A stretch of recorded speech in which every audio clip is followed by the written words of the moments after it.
श्री गोपाळ कृष्ण भगवान की जय। लीळा नंबर 471। प्रज्ञासागराला मोक्षाचे निरूपण। एके वेळी प्रज्ञासागराने सर्वज्ञांना विचारले, जी या जीवाला मोक्ष कशाने होतो? सर्वज्ञांनी म्हटले, आत्मज्ञाने मोक्ष, लिंग पाते मोक्ष। प्रज्ञासागराने विचारले, जी आत्मज्ञान झाल्यानंतर जीवात्मा अविद्येपासून मोकळा होत नाही का?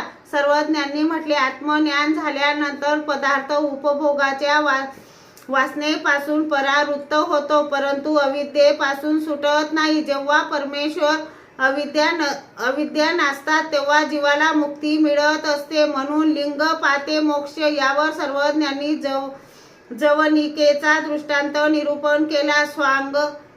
स्वर्ग जवनिके आडोनी आवगे दिसे, परी व्यक्त न देखीजे, मोटकी जवनिक फेडीजे आणि सावेव देखीजे। तसे अविद्या हाये तो पावे तो परमेश्वर स्वरूपाची प्राप्ती होत नाही। अविद्येचा नाश होतो, मगच परमेश्वर स्वरूपाची प्राप्ती होते।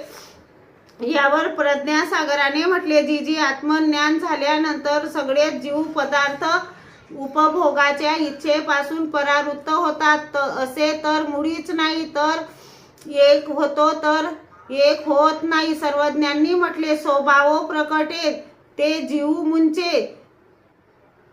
जी स्वभाव म्हणजे काय? सर्वज्ञांनी म्हटले, स्वभाव म्हणजे स्वतःचा धर्म, स्वतःचा धर्म ते दास्य होईजे। श्री गोपाळ कृष्ण भगवान की जय।